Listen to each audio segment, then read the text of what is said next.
द्रौपदी स्वयंवर समाप्त होने के उपरांत जैसे ही वहां मौजूद राजाओं ने देखा कि द्रुपद अपनी बेटी का हाथ एक ब्राह्मण को देने जा रहे हैं, तो वह सभी अति क्रोधित हो उठे और बोले, द्रुपद ने हम सब तो तुच्छ समझकर अपनी बेटी का विवाह एक ब्राह्मण से करना चाहा है।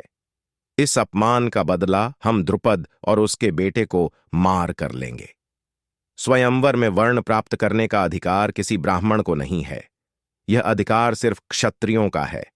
आगे चलकर कभी किसी स्वयंवर की ऐसी दुर्गति ना हो, इसीलिए द्रुपद को दंड देना अति आवश्यक है।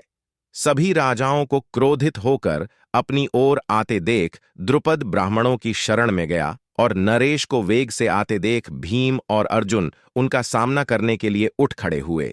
भीम ने अपने दोनों हाथों से एक वृक्ष उखाड़ लिया और उसे हाथों में लेकर अर्जुन के समीप जाकर खड़ा हो गया। अर्जुन भी वहीं स्वयंवर वाला धनुष ले युद्ध के लिए डट गया। वहीं कुछ दूर श्री कृष्ण और बलराम जी भी खड़े थे। श्री कृष्ण ने बलराम से कहा कि लाक्षागृह से सभी कुंती पुत्र जीवित बच निकले थे और यह दोनों कोई और नहीं, निस्संदेह अर्जुन और भीम ही हैं। श्री कृष्ण ने कहा, भैया आप घबराएं नहीं, इनको कुछ नहीं होगा।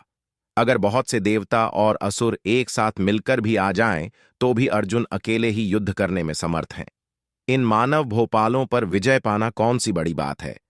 फिर अगर अर्जुन हमारी सहायता लेना चाहेगा तो इसके लिए हम प्रदान करेंगे, पर मेरा विश्वास है कि अर्जुन की पराजय नहीं हो सकती। वहां अर्जुन और भीम के साथ खड़े दूसरे ब्राह्मण बोले, तुम घबराना नहीं, हम भी तुम्हारी ओर से युद्ध लड़ेंगे।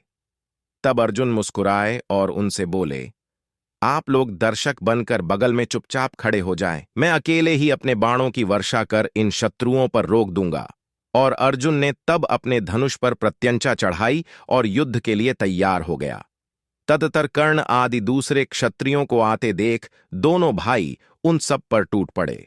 तब युद्ध में उत्तसक उन राजाओं ने कठोर स्वर में कहा, युद्ध की इच्छा रखने वाले ब्राह्मणों का भी रणभूमि में वधशास्त्र अनुकूल देखा गया है। यह कहकर राजा लोक ब्राह्मणों की ओर दौड़े और कर्ण अर्जुन की ओर युद्ध के लिए बड़ा और वही मद्रराज क्षल्य भीम से भिड़ गया। तब अर्जुन ने अपनी ओर बड़े वेग से आते हुए सूर्यपुत्र कर्ण को कई तीक्ष्ण बाण मारे। उन बाणों के आघात से कर्ण को मूर्छा आने लगी और वह बड़ी कठिनाई से अर्जुन की ओर बढ़ा। यहां यह बात साबित होती है कि कवच के साथ भी वह घायल हो सकता था।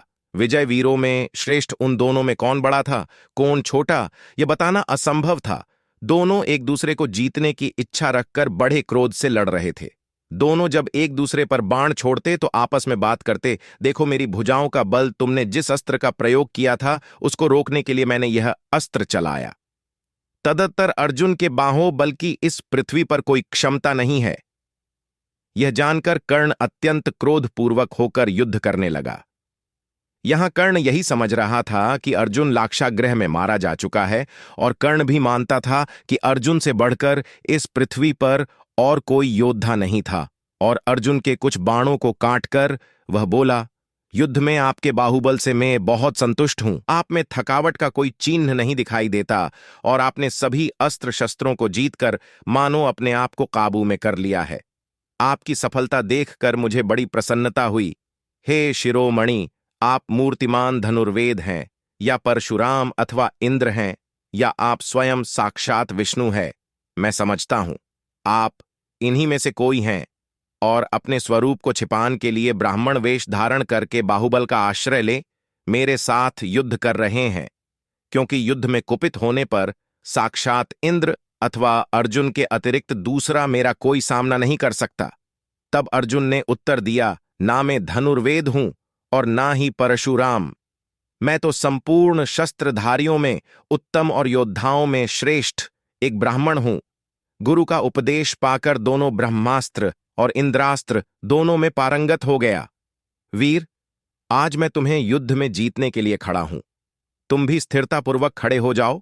तब उस समय अर्जुन की यह बात सुनकर कर्ण ब्राह्मण देव को अजय मानता हुआ उस समय युद्ध छोड़कर हट गया। जैसे कि कुछ लोग अक्सर कहते हैं कि अर्जुन उस समय ब्राह्मण वेश में था और कर्ण ब्राह्मण हत्या का पाप अपने ऊपर नहीं लेना चाहता था। तो हमने अभी पहले ही बताया है कि कैसे सभी क्षत्रिय राजाओं ने यह कहा था कि युद्ध में ब्राह्मणों से युद्ध करना और मार देना कोई पाप नहीं।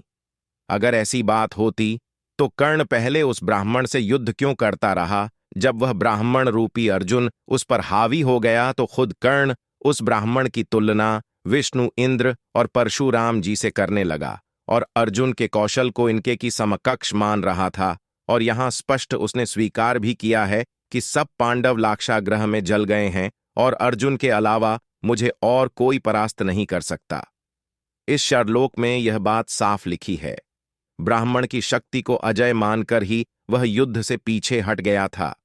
तो कमेंट में जय श्री कृष्ण जरूर